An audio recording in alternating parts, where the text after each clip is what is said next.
తర్వాత ఇదేంటి ఎంతవరకు నిజం ఏంటి అని చెప్పి ఆ యూట్యూబ్‌లో వీడియో మొత్తం కూడా నేను చూడడం జరిగింది.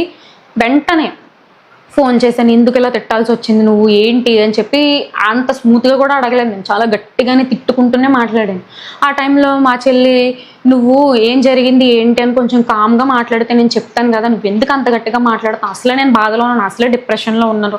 నువ్వొచ్చి ఈ టైంలో నువ్విలా మాట్లాడుతున్నావు. నాకు ఇంకా చాలా డిప్రెషన్‌గా ఉంటుంది. దయచేసి నాతో 2 రోజుల దాకా మాట్లాడకు. నీకు పుణ్యం ఉంటది."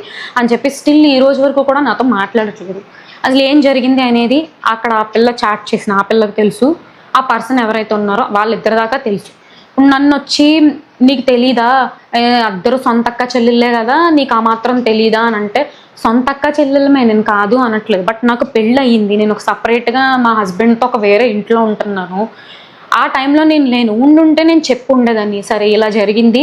ఆ పర్సన్‌తో ఇలా చాటింగ్ అయ్యింది. ఆ టైంలో ఈ అమ్మాయి ఇలా పెట్టాల్సొచ్చిందని నేను చెప్పుండేదాన్ని. ఏది నిజం, ఏది అబద్ధం అని నాకు తెలుసుకోవడానికి మా చెల్లి సైడ్ నుంచి కూడా నాకు రెస్పాన్స్ అనేది లేదు. నేను వచ్చి ఇప్పుడు ఏమని చెప్పి చెప్పగలను?